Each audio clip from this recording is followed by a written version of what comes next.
Everyone remembers the show Doug, one of the 3 original Nicktoons. It seemed like a pretty normal show about the challenges a young boy faced in his daily life, but I always got a weird kind of feeling from it. Compared to other kids' shows, Doug seemed more negative and anxiety-centered. Doug was always worried about something, and in most episodes he would have fantasies of everyone he knew cruelly laughing at him due to whatever problem he was facing that week. Doug always came through in the end, though, and every episode ended with him writing in his journal about how he had overcome his blown-out-of-proportion problem. In 2005, I began to have dreams about the show for no apparent reason. I can't remember the details, but they made me want to see the show again. The show had not even been seen in reruns for years at that point, so I couldn't even think of any way to see it again.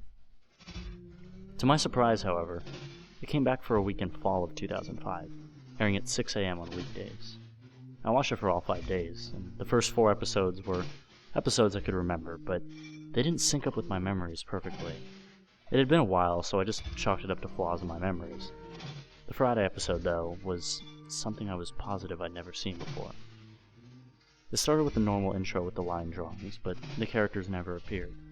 The lines continued as normal, reacting as if the normal characters were there. Once the intro ended, it switched to Doug in a dark room writing in his journal. He wasn't narrating his writing like he usually did, he just silently wrote for about a minute. The screen faded out and the usual episode title screen appeared. Yet there was no skit this time. There were just giant letters forming the title, Doug's Real Life. The episode opened with Doug eating breakfast. He was giving a voiceover about how there was a big test he had neglected studying for. As his family was having a normal conversation, the screen started flashing.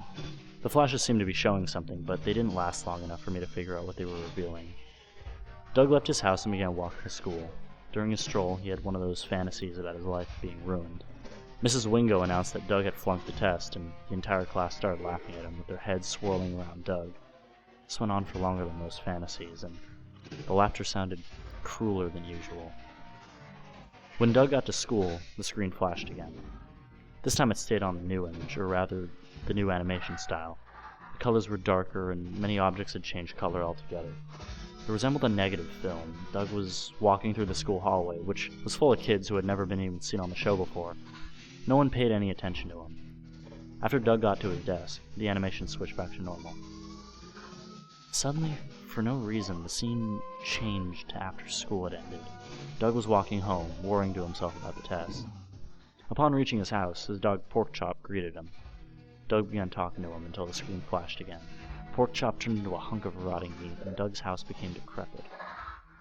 Doug went into his house and acted as if he was talking to someone, though it was completely deserted.